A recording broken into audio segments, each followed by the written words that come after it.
చెర్లపల్లిలో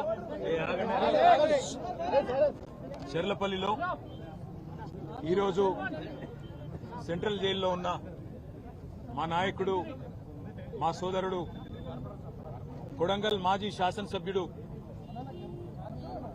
పేద గిరిజన దళిత బలహీన వర్గాల రైతుల తరపున పోరాటం చేసిన పాపానికి ఈరోజు జైలు పాలై రేవంత్ రెడ్డి కక్షపూరిత వైఖరి వల్ల జైల్లో శిక్షణ అనుభవిస్తున్న, చేయని తప్పుకు శిక్షణ అనుభవిస్తున్న మా సోదరుడు నరేందర్ రెడ్డి గారిని కలిసి నేను, మా మహబూబ్ నగర్ జిల్లా పార్టీ అధ్యక్షులు మాజీ మంత్రి లక్ష్మారెడ్డి గారు, మరొక మాజీ మంత్రి పెద్దలు శ్రీనివాస్ గౌడ్ గారు, మాజీ హోంమంత్రి ఎమ్మెల్సీ మహమూద్ అలీ గారు, ఉప్పల్ ఎమ్మెల్యే లక్ష్మారెడ్డి గారు, మేడ్చల్ జిల్లా పార్టీ అధ్యక్షుడు ఎమ్మెల్సీ షంబీపూర్ రాజు గారు, మల్కాజ్గిరి పార్లమెంటు మొన్ననే పోటీ చేసిన బీఆర్ఎస్ అభ్యర్థి రాగిడి లక్ష్మారెడ్డి గారు అందరం కలిసి వారిని పరామర్శించడం జరిగింది. నేను పట్నం నరేందర్ రెడ్డి గారికి మనస్ఫూర్తిగా అభినందనలు తెలియజేస్తా ఉన్నాను. ఎందుకు అంటే ఆయనని కలిసినంతసేపు ఆయన మాకు చెప్పింది ఒకటే, మాట్లాడింది ఒకటే.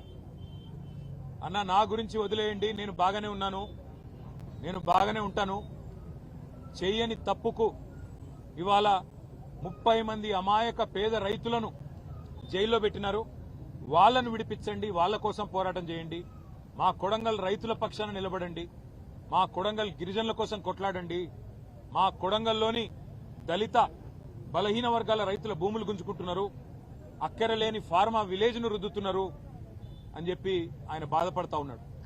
వాస్తవం ఏంటి అంటే ఈరోజు సంగారెడ్డి జైలు నుంచి మొదలు పెడితే చెర్లపల్లి జైలు దాకా అమాయకులేమో జైల్లో ఉన్నారు, కానీ కొడంగల్ నుంచి కొండారెడ్డిపల్లె దాకా అరాచకాలు చేస్తున్న దుర్మార్గులేమో ఇవాళ గద్దెనెక్కి కూర్చున్నారు. మీరు చూస్తా ఉన్నారు, కొడంగల్లోనేమో పేద రైతుల భూములు గుంజుకునే ప్రయత్నం ఒకవైపు, ఇష్టం వచ్చినట్టు భూములు ఇవ్వమంటే అర్ధరాత్రి ఇండ్ల మీద పడి ఆడవాళ్లు చిన్నపిల్లలను చూడకుండా అరాచకాలు చేస్తున్నది కాంగ్రెస్ ప్రభుత్వం రేవంత్ రెడ్డి నాయకత్వంలో. మరొకటి నిన్ననే చూసినాం, కొండారెడ్డిపల్లి రేవంత్ రెడ్డి సొంత ఊరు, ఒక మాజీ సర్పంచ్ పెద్ద ఆయన సాయిరెడ్డి 85 ఏళ్లు ఇదే రేవంత్ రెడ్డి కోసం మన ఎలక్షన్లో కూడా తిరిగిండు, ఓట్లేయించిండు. అట్లాంటి పెద్ద ఆయన మీద కూడా ఇవాళ పగబట్టి ఆయన ఇంటికి అడ్డంగా గోడగట్టి తవ్వలేకుండా చేస్తే ఆ క్షోభ, ఆ అవమానం సొంత ఊరిలో సర్పంచ్గా పనిచేసిన ఊరిలో ఇంతటి అవమానం అని చెప్పి ఆ క్షోభతో నిన్న ఆత్మహత్య చేసుకున్న పరిస్థితి. ఇవాళకి కూడా కల్వకుర్తిలో ఆయన భౌతిక కాయం ఇంకా అట్లే ఉంది. నియంతల పాలనలో, దుర్మార్గుల పాలనలోనే ఇట్లాంటి ఆంక్షలు చూస్తాం. ఇండ్ల కడ్డంగా గోడలు కట్టే పరిస్థితి ఎక్కడన్నా ఇదివరకు ఉండేనా? మేం లేదా ప్రభుత్వంలో 10 ఏళ్లు ఎన్నడన్నా ఇట్లాంటి వార్తలు విన్నారా? సొంత ఊరైతే, సొంత కాన్స్టిట్యున్సీ అయితే నీ సామ్రాజ్యమా? నువ్వేమైనా రారాజువా? నువ్వేమైనా చక్రవర్తివా? లేక 1000 ఏళ్లు బతకనికి వచ్చినవా? సొంత ఊరైతే, సొంత నియోజకవర్గం అయితే నేను ఆడింది ఆట, పాడింది పాట అంటే నువ్వు నియంత కాదు, నువ్వు చక్రవర్తి కాదు రేవంత్ రెడ్డి. నీలాంటి వాళ్ళు చాలా మంది కొట్టుకపోయినారు, నువ్వు కూడా కొట్టుకపోతావు.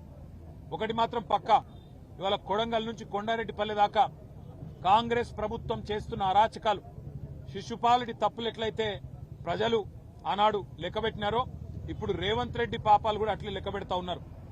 భూ కుంభకోణాలు, ఫార్మా విలేజ్ల పేరిట చేస్తున్న దౌర్జన్యాలు, పేద గిరిజన రైతుల మీద, వారి కుటుంబాల మీద అర్ధరాత్రి బందిపోట్లను పట్టుకుని తప్పుడు పోయినట్టు 100 మంది పోలీసులు పోయి దాడి చేయడం, విచ్చలవిడిగా అధికారం ఉంది కదా అని చెప్పి ఇవాళ సాయిరెడ్డి గారు కానీ, అనుముల గురవారెడ్డి కానీ ఆత్మహత్యలు చేసుకునే విధంగా వారి మీదకి ఒత్తిడి తెచ్చి సొంత గ్రామంలో చేస్తున్న అరాచకం, ఇవన్నీ కూడా పాపం పండే రోజు దగ్గరలోనే ఉన్నది. నీకంటే పెద్ద పెద్ద నియంతలు కూడా కొట్టుకపోయినారు. కానీ నిజంగా కూడా ఇవాళ పట్నం నరేందర్ రెడ్డిని కలిసిన తర్వాత చాలా గొప్పగా అనిపించింది మా అందరికీ. లక్ష్మారెడ్డి గారు, నేను, శ్రీనివాస్ గౌడ్ గారు, మహమూద్ అలీ గారు, లక్ష్మారెడ్డి గారు మేమందరం మాట్లాడుకుంటూ వస్తా ఉన్నాం. అదే నరేందర్ ఎంత ధైర్యంగా ఉన్నాడు, నా కోసం కాదన్నా మా రైతుల కోసం కొట్లాడానని చెప్పినాడు. మా మహబూబాబాద్ లో మీరేదో సంఘీభావంగా ధర్నా పెట్టినారంటే బాగా చేయండి అని చెప్పి విజ్ఞప్తి చేసినాడు.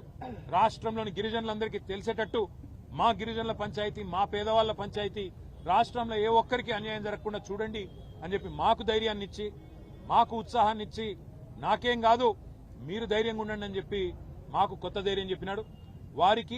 వారితో పాటు ఇవాళ 30 మంది పైచిలకు పేద రైతులు ఎవరైతే చెయ్యని తప్పుకు కేవలం మా భూమి ప్రభుత్వం దౌర్జన్యంగా గుంజుకుంటే ఊకోము ఇయ్యము అన్న ఒకే ఒక్క మాటకి ఇవాళ జైళ్లలో మగ్గుతున్న ఆ కుటుంబాలకు మేము ఒకటే చెప్తా ఉన్నాం, మీరు భయపడాల్సిన అవసరం లేదు.